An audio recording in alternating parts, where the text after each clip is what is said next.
Hey everyone, welcome back to another episode of UCB on Mission. Remember, if you are a Christian, then you are on mission. You are following Jesus on his mission to love God and love neighbor. Now, my part of that mission looks different than your part of that mission. So UCB on Mission is a space where we can learn together about our work together as a church family on the mission of God. As the Apostle Paul says, so whether you eat or drink, or whatever you do, do it all for the glory of God. Today we are speaking with Ana and Camilo, church members of UCB, who are the co-founders of Sensata. Let me get you guys pulled up on the screen here, Ana and Camilo. There you are. Okay, unmute your mic and say hello to everybody. Hi, hello. Hey, guys. Hi, friends. Thank you so much for coming on the program today and to share about this new business and new technology that you have launched together. I would love for you just to introduce yourself to our program. For those who don't know you, so tell us a little bit about yourself, about your family, where you've lived, where you're from, and then what your work is. Okay, thanks so much for the invitation. We are so happy to be here and to see you again, Andrew. It's been a long time. So yeah, we come from Colombia. We are born. We both were born here, and we are married. That's why we're together. I'm Anna. I'm 34. I studied philosophy at the university. Then I did a couple of degrees in development studies and nonprofit management. And I've been working in social research like for 8 years now. And we've been married for 12 years now. Camilo studied engineering, and he's been a programmer for 12 years too. Yeah, probably like 12 years. That's awesome. All right, so you studied, you collected a couple degrees. You didn't do that here in Colombia, though, Ana. Where were you studying? Yeah, we moved to Germany in 2011. Actually, because Camilo wanted to study music. It was the reason that, and there I made my master's degree in nonprofit management, and Camilo did actually a master in business administration, but he never tells about it. I didn't know that. I had no idea that you were a fellow MBA. We'll have to do the secret handshake sometime, Camilo. Yeah. That's cool. All right, so Ana, you have a really interesting contribution, let's say even to our city, because you worked for the city, or at least you contracted with the city for a little while. Is it possible that people on our program have seen some of your work already in the city? Yeah, probably. Well, I did. My main concern after graduating from the university was, why do people behave like they do? In Colombia, we have so much like negative behavior, self-destructive, and antisocial actually. And then I came to learn and understand human behavior, and I worked for the government for 3 years. And maybe you got to know the power of the cone. It was very present in Rosales, so you probably saw it. Well, it was not my idea, but I took part in the implementation and measurement of the program. So the power of the cone is, yes, very familiar to us. We will hear them chanting and shaming people out of their restaurants or stores or whatever where they have illegally parked. And they will, with their tail between their legs, go and move their car and park it legally, which is, I think, absolutely brilliant. And so great work to you and to the team you were working with as you did that. And what about the superhero idea? Did that ever materialize? I can't remember what you call the superhero idea that would help pedestrians cross the street. Yeah, I think in general, well, last administration, Peñalosa's government, they really believed like in the use of theater or performing arts to teach people something. And we had an idea. I don't remember actually. It was supersona. Supersona. It's really fun because this is a word that people in Boyacá use a lot. Supersona is a way of saying usted. Instead of saying usted, they use supersona. So the idea was like a superhero from Boyacá who tells people how they respect how pedestrians should move in the city. That's super cool. Supersona. And you get it, Fox? Supersona, but supersona. I got it. All right. We'll bring Fox on the screen in a second. All right. I like that. So every new business has a story behind it. What has been the vocational story that has led you both to found Sensata? Well, I think it's like we go like way back. Like Anna and I met like 15 years ago, 16 years ago. And we started speaking like the first time we met, and we actually haven't stopped like ever since. So I'm a little like tired of no, seriously, we have been talking about these ideas for a long time. From our time in Germany when we were living there, we had ideas about like doing something together because normally you don't mix like social sciences and engineering. Like it's hard to find a match. So we always had this idea of maybe we should do something at some point in life. So we have dreamt of this for many years, and until something happened and it actually like materialized. Yeah, but I think the truth is that we always had wanted to have a business, especially because when I studied philosophy, I thought I would never find a job. Like, who hires a philosopher? I mean, what do philosophers do? And we were open to many ideas. We had a list of business ideas, and but we never found like the perfect moment. I always got job opportunities or Camilo was busy or something. So, but last year finally we had like the decision to make it happen, and we actually had other ideas, but we finally decided to do what combines our best qualities and our know-how in a perfect way. And so what are those best qualities and know-how? I think Camilo is a UX expert. He really has the empathy that an UX researcher needs.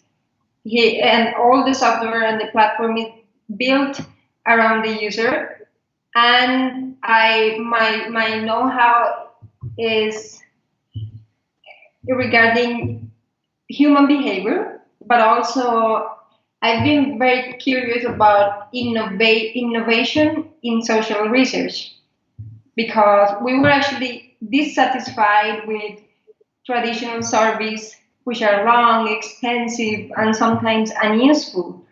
Sometimes governments pay a lot of money for studies that really don't bring about knowledge. Yeah. Or yes. Great. Okay. So now at this point, you mentioned UX research, and I'm not sure most people understand what that is. I only do because I've been looking at your website and I've seen what you do a little. But go ahead and describe Sensata. Describe the technology. Tell us what the name means, because I haven't actually heard that story. I'd love to hear what you think. You've got your swag on, both of you, with your shirts there, which is super cool. But go ahead and describe what it is the company does. Well, we actually do like different things, but the main thing we do is we gather data. So data collection normally is one part of any process of research. So sometimes you gather data in a way that is more qualitative, or you need people to report something. And this part has always been like a struggle for most companies, because surveys are normally boring. They take time. Most people don't want to really participate in surveys. So we set up to actually change that. What we built was a platform for collecting data in a way that is like fun, engaging, that actually people are they're just there doing it. They don't even think about it.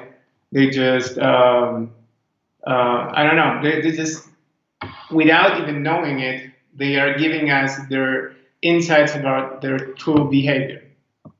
So there are a lot of ideas here coming from social sciences, but also from the UX theory. UX stands for user experience, and which it's something that most companies do. Like everybody uses and needs to know about this because it's like a huge part of what's driving at least the internet today. For example, you see companies like Google, Facebook, they are always spending a lot of money into finding great ways to interact with people, because normally users get bored pretty easily. So UX is like the science of understanding how users can actually enjoy what they are doing so that they interact with our systems, and in the end we actually get something out of them. Very cool. So you've turned data collection into a game. Somehow. Yeah, that's awesome. And what's in the name? It means like senses and data together. It's like the mixture of that. But also, it's, to be honest, you have to look for available domains. It was the shortest domain that made sense, like in both Spanish and English. Somehow that you could at least say it, Yeah. So yeah, that's the reason. But you can find hidden meanings in that. Even the name Sensata, it's like, I don't know. We want to be, queremos ser sensatos. Right.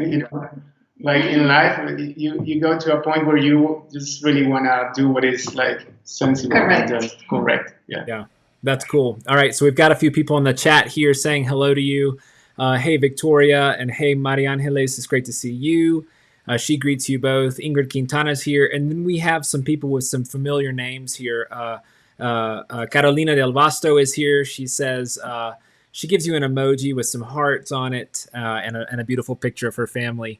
And then Jeremy's here to say hello. And then we have Juan Sebastian who says, Sensata rocks. So he is a sensato, or yeah, maybe we could call him that. So, and hey, Gloria, it's good to see you.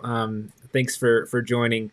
Felipe Cortez is here. He says, great idea. Congrats. I know he digs this field and what you guys are doing. So I know folks are learning personally from you. And hey, Arthur and Johanna, good to see you guys. All right. So I want you to describe what you just did, but to a kid. So it's time for my favorite segment, questions from a kid. It's time for questions from a kid.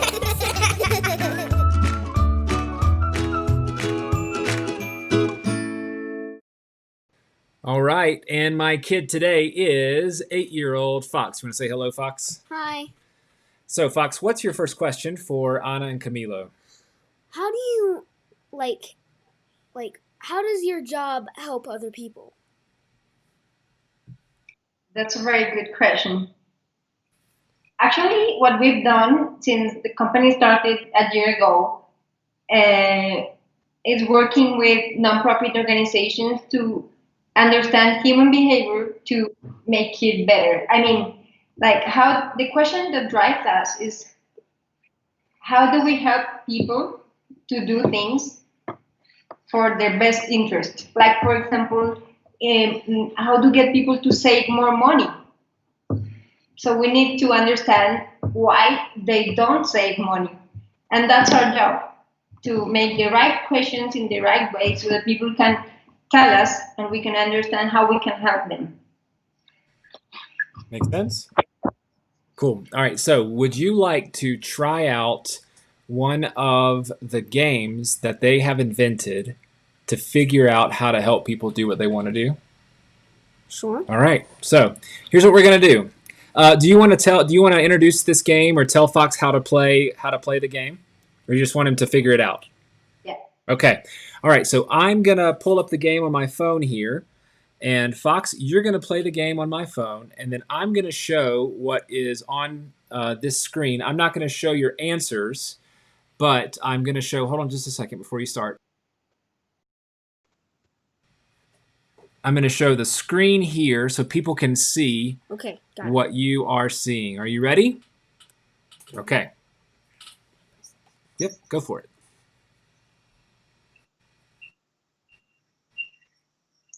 Good. All right. Wait, number. You are gonna slide it up and down. Finished. Good job.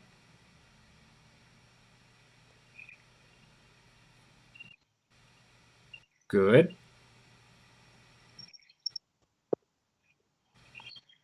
I am actually showing people your answers, but that's okay.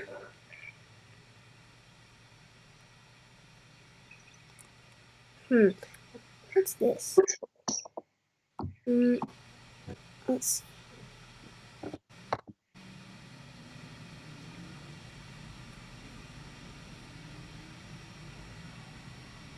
Good job.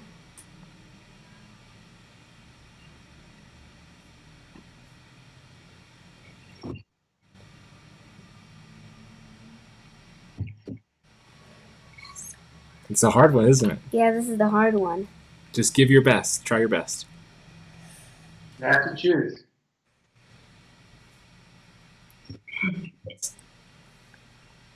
There you go.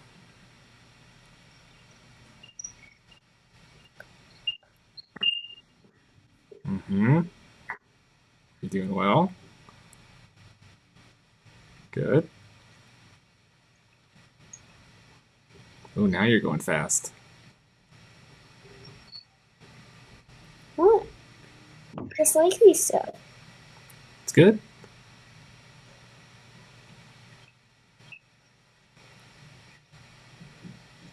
Oh, this is a good one, isn't it? Yeah. I gotta say, these two ones. Ugh. Yeah, well, you got to choose between them. You got to choose one.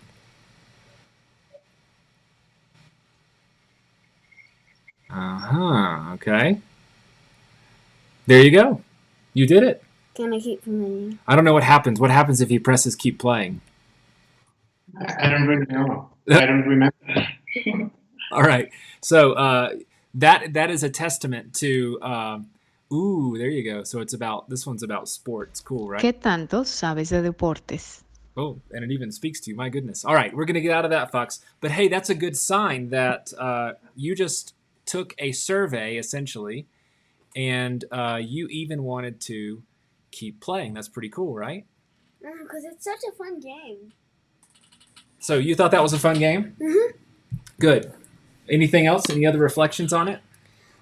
Well, it was hard to choose on the homemade one and the stored one. And the Egypt one and the Disneyland one. Disneyland or Egypt? Those are two pretty tough choices, right? Yes. All right. Good job. Do you have any more questions for Anna and Camilo? No. No? All right. Good job, dude. Thanks for your help, man. Close my door when you leave.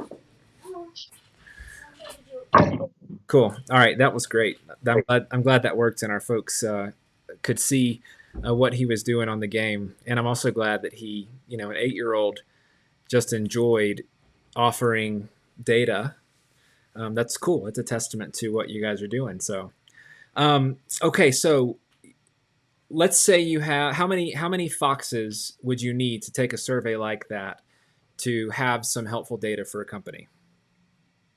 I think it depends on the population that the company is going to target, but most of the projects we've done are with specific populations, like, for example, the clients of a company, or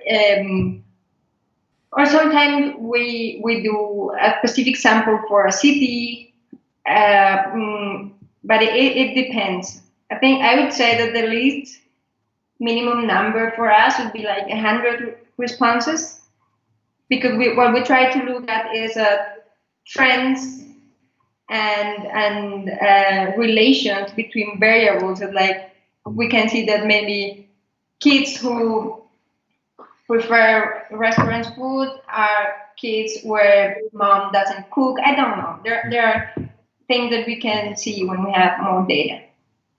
Yeah, that's really cool. And so something like he just did would be typical of what you would use for a restaurant, a home burger, or somebody who's gathering data on their offerings. Is that right? Yeah. Well, this week we created this survey for Fox especially, and where we were thinking more about healthy nutrition for children.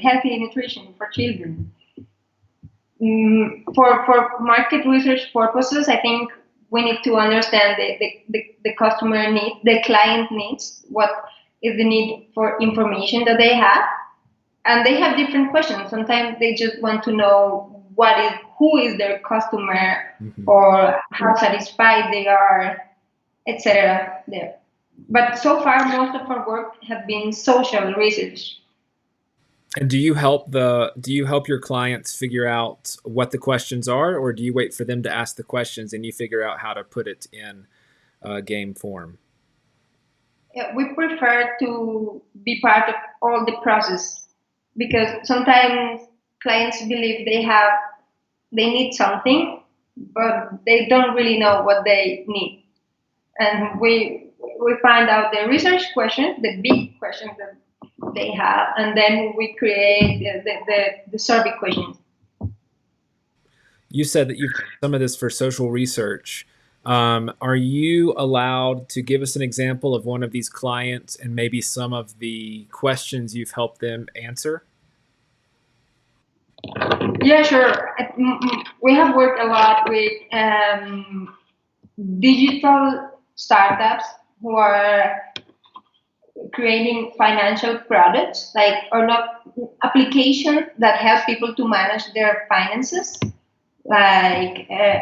So the questions are like, how do we get people to plan better their finances, or how do we get micro entrepreneurs to save? These are like the big research questions. Or we also did a project for children actually in Bogota. It was related to school transportation. How do kids move to school and how satisfied they are, and what are the difference between the different transportation modes for children. And I'm curious, what did you learn about that? Well, we learned that children love to walk. And children who walk are happier than children who don't walk. Like the other bus or car are not as fun as walking. That was interesting. What else? Children who walk also arrive. Well, in the schools we did the survey was applied to 300 children, and the children who were part of the walking program, they had they were more on time to school. Okay. For other kids. So if I'm someone who's gathering data like that, I would say, or if I'm a city planner, for example, I'm going to say, I want my students to be in a happier disposition when they get to school. I want them to be on time because it's more learning that's going to happen. And so I want to make sure that a school in this particular neighborhood has easily accessible walking paths, or in good working order sidewalks or crosswalks or things, so that kids can safely and effectively walk to and from school. That's what we would do. Yeah, actually, we even, when we created Sensata, the goal was to be able to collect qualitative data through a platform. So it has become like funny service, but we could also do things like get people to take pictures of their way to school, so that we can see how the quality of streets. There are many possibilities. Yeah, that's really cool. So the thing is, like, you have a problem, and then in order to find a solution, you first need to understand what's actually going on. Because normally people think about problems and see only like the things that are superficially like evident, obvious. But actually, what's behind that, it's what's driving behavior. And you want to change that, or you want to at least understand what's driving like behavior in your community, or kids in a school, or employees at a factory. So, and in order to do that, people sometimes need to record data, and this data, you really need like someone who actually knows how to ask these questions. That's what Anna does. Like you really need to hire her for that. But then we use the platform because it's a very easy way for people to actually give information without even thinking about it, without becoming like a burden or being like difficult.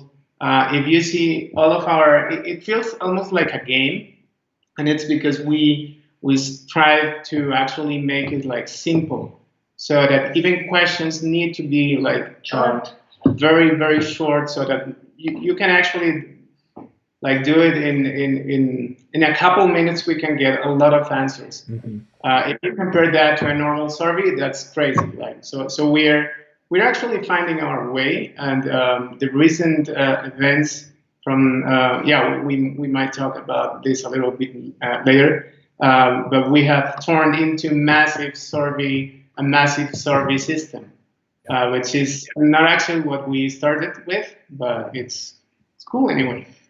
Yeah, let's talk about that in a little bit. Can you tell us who some of the clients are that you're serving? Yeah, well, we have worked with different organizations, NGOs, mostly from the States, but also here in Colombia. The government. Recently, we did a survey that was like a study, a research that ran through all Latin America and also Brazil. Um, yeah, we're doing a little bit of everything, mostly consultancy on the financial sector, but also other types of social issues. Great. So under this video, I have posted a link to Sensata in case you are someone or you work for a company or an organization that needs answers.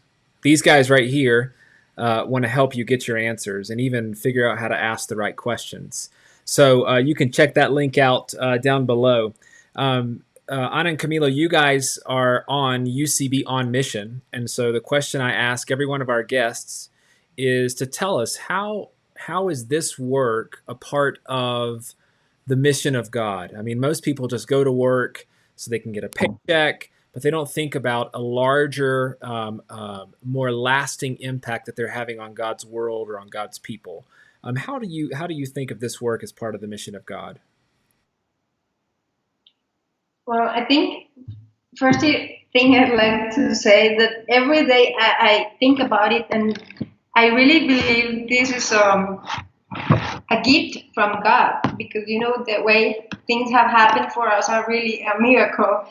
We started the company in June, and in July they found a tumor in my body. Then we started fighting this cancer until January.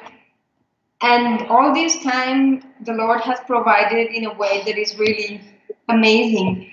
Most people tell us the story of starting a business as something very difficult, very hard, that they knock on many doors and some of them get closed and so. But for us, it has been totally different. Like, I wouldn't say it's easy because we have to work very hard, but it's being like we were talking about the metaphor of planting a seed. It's like you plant the seed and you pour water, but it's not your merit that the plant grows. It's like a miracle that the plant grows. There's something divine in the plant that makes it. You just pour the water. So I feel that's that somehow our duty is to make this because we had a lot of talents and ideas and opportunities, and the way this is happening is like, yeah, from God. And you?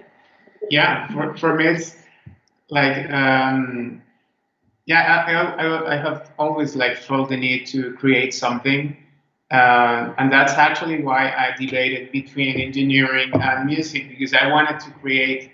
Um, and somehow, when I was like on my previous job, I wasn't happy. I even remember once I was in the men's retreat once, and I actually remember saying aloud, like, I hate my job. Um, the good thing is that 1 year after that, I was doing something different, starting this business, and it was like somehow like finding the like something that I have been looking for a long time. So I think somehow God prepared me to get to this point, and I think it's a great responsibility, because beyond like being we're still a very small team, but we're growing. We have employees, we have people who we can lead, in with principles like, like justice, excellence, and I think all of that is making me feel like I'm actually doing what I'm intended to do. Yeah, that's really beautiful. I mean, I speak to so many people who don't feel more alive from their job, their calling, and it's beautiful that you all do, that this is such a good fit for you, and that in and of itself is evidence of being on mission with God, that you're experiencing flourishing the way God designed us to flourish when he said, go and have dominion and tend to my garden and multiply my image in my world. You're finding joy and life and meaning in that, and that's just really beautiful. And yeah, the ethics of justice and equality, creativity, excellence in your company, that's beautiful. And of course, God loves creativity. He loves innovation. And it's beautiful that you guys get to do a little bit of his creative work in the world. It's just fun to start something, you know?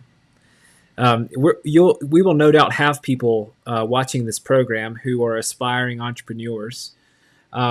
Do you have any advice for them as they're thinking about launching their own things that you've learned?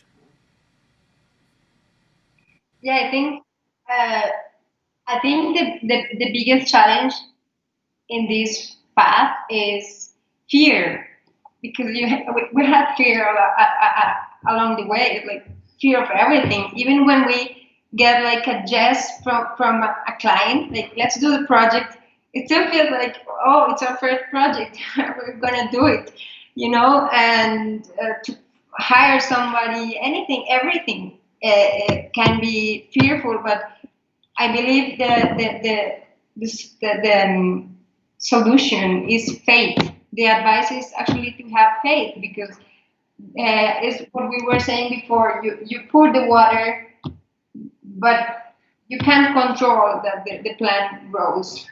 So you have to believe, and the Lord has been really faithful with us.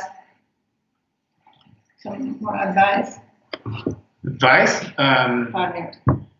Yeah, well, have a partner. Like, find a great partner. Like, I've been blessed to have Anna, and she's also blessed to have me. Like, because I've tried like to start things in the past, but it's been really, really difficult. Like, I don't really know who to talk with, like who to interact with. Just saying, hey, what do you think about this logo, or what do you think about this interface, or whatever, or the domain name, things like as simple as that. You need like to have someone alongside you. And maybe another thing is that we just started doing it. Like, we had this idea for a long time, but it was once like after Anna had like a difficult experience at her previous job. It was like that now is the time to do it. And I was still working at my previous job, so I was doing like double shift, like programming the interface.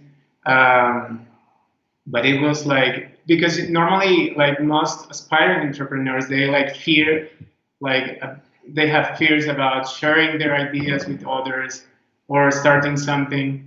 But I would say you just gotta do it and go to and try and sell it like as fast as you can, because that's when you can actually learn, even from rejection, from showing it to a friend, and even seeing, oh, he's struggling with this. Then that's when you can really learn.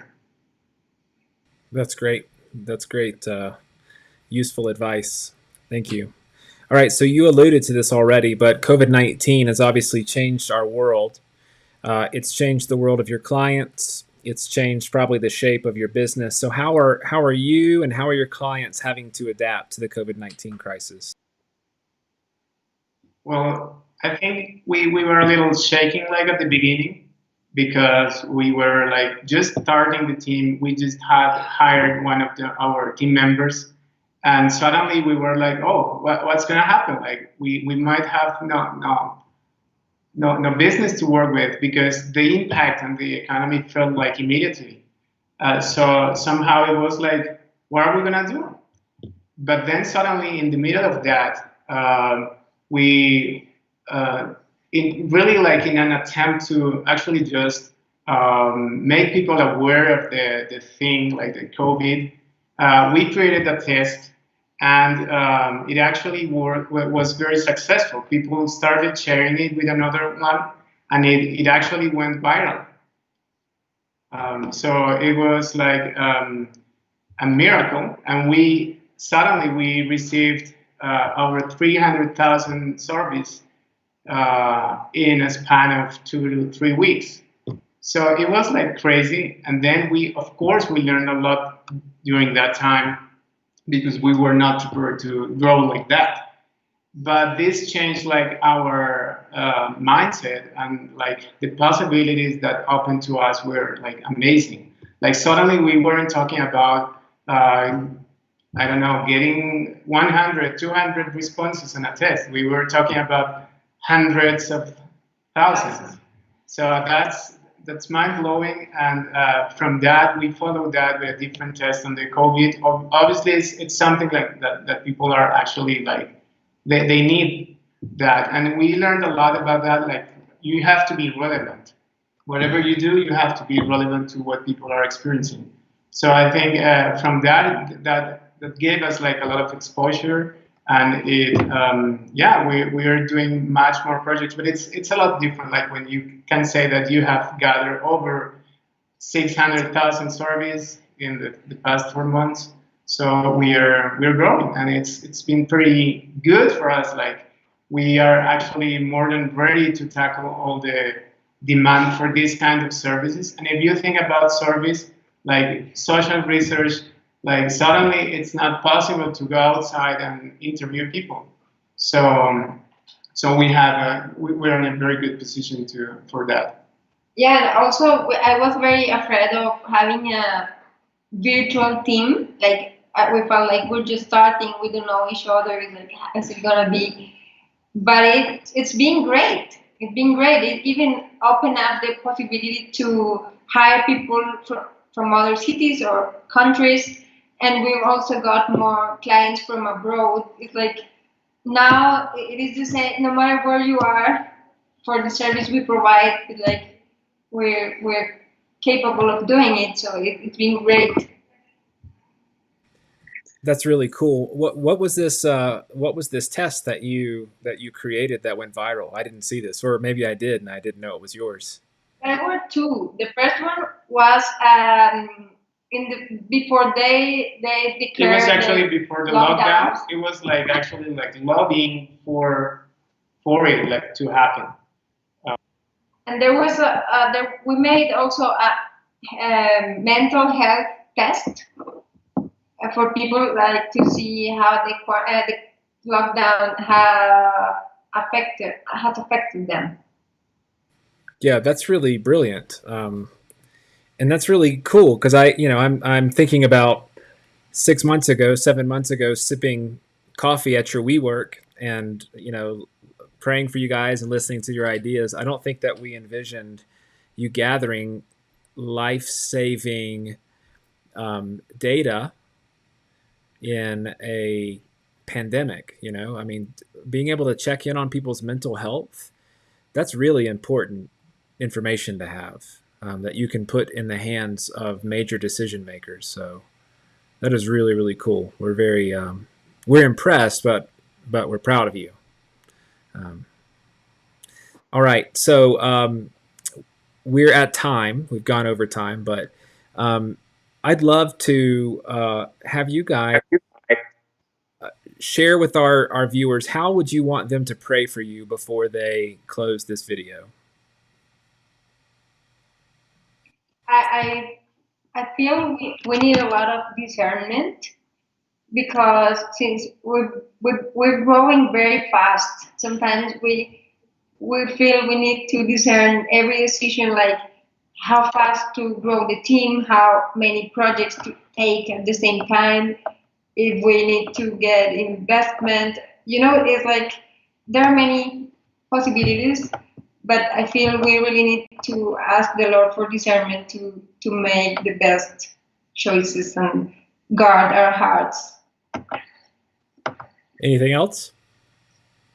Yeah, I would say like wisdom, like because sometimes we feel like overwhelmed, but because we have like lots of work, lots of possibilities. We haven't started any of the business lines that we were actually planning at the beginning, because the job is just consuming us. And we find that sometimes it's difficult, like growing is difficult, I guess, for everybody in every sense. So hiring, getting like commitments with your customers, I don't know, finding like even the right technology. I've built like most of this platform, and it's really like a miracle as well. Like someday I just woke up and I thought, hey, we have something already. Like, but I don't even know when it happened. So it felt like that. But right now we need to actually like start like working more as a company, and less like just a couple like trying to do some interesting, cool things from their home. Yeah. So we need like I would say wisdom, and I don't know. Yeah, we need like to start taking like decisions that are difficult, and the more we grow, the more responsibility we have with the people, with our families. Also, like in the middle of this pandemic, we have Antonia living with us the whole time. So that's also very, very difficult. So if something, I would pray for the virus to go away. So Yeah. I think that would be it. Good. All right, well, I want to pray for you guys before we finish, okay? Lord, thank you for Ana and Camilo. Thank you so much for their story. You have been writing a fascinating story for them. And to be where they are right now is a testimony to your goodness, to your faithfulness, to your provision, to your creativity, to your inspiration, to the way you've provided, not just materially, not just with ideas and good partners or clients, but I mean, we think of our sister Ana, who sits in front of us cancer-free right now, and even this, yes, especially this, is your good, gentle, healing hand, and so we thank you for that.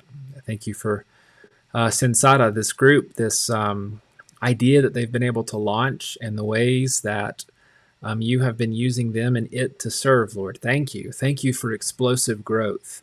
What a beautiful, beautiful thing to have.